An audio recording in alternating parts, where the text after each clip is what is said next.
ज्योति बाबा करली में ऋषि का भागई धर्मराज बाबा बंस बंस के गुरु बाबा कही लगावई हो मालिक। गुरु ज्योति बाबा कहे हर भागर भागो तू समान मुदाइया तोरा मुँह देखो लो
काटने रही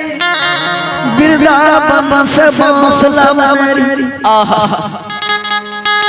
रीच रीच का गावर बनई ओ माली बेतिया ठाट टटलिया दुभरी रस घोट घोट गावर बनई मेरी सही है बाबा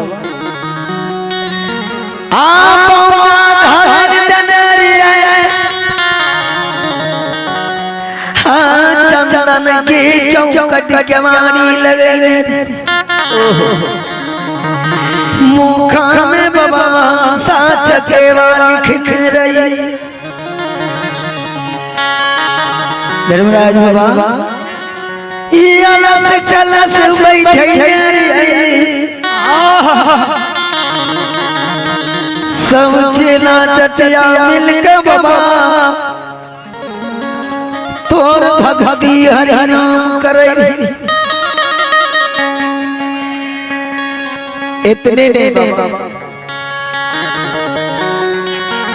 हाँ बड़े सोच गावर में रहे गावर की आंखों में बाबा आंसू की वृक्ष लग गए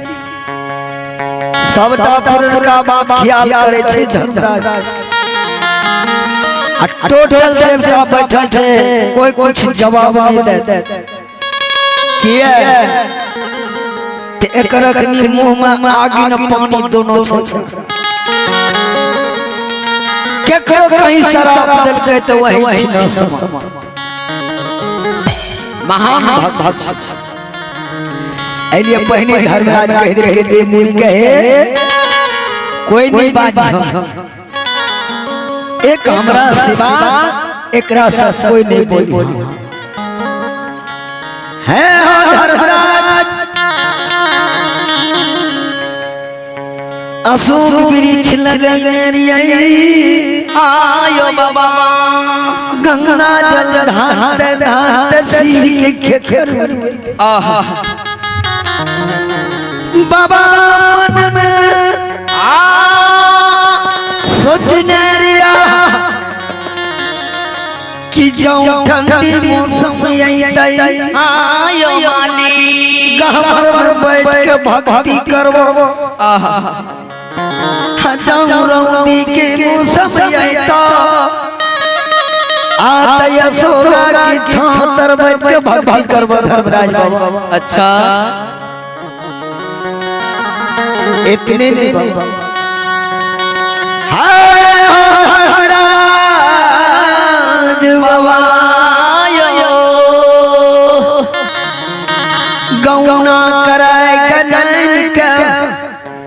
देह बसने रही आहा वही दिन तू ये शरीर का तोरे कांचन शरीर का तोरे दुश्मन कुष्ठ कोरिया बना के तू 12 बरस कनली लिख दलो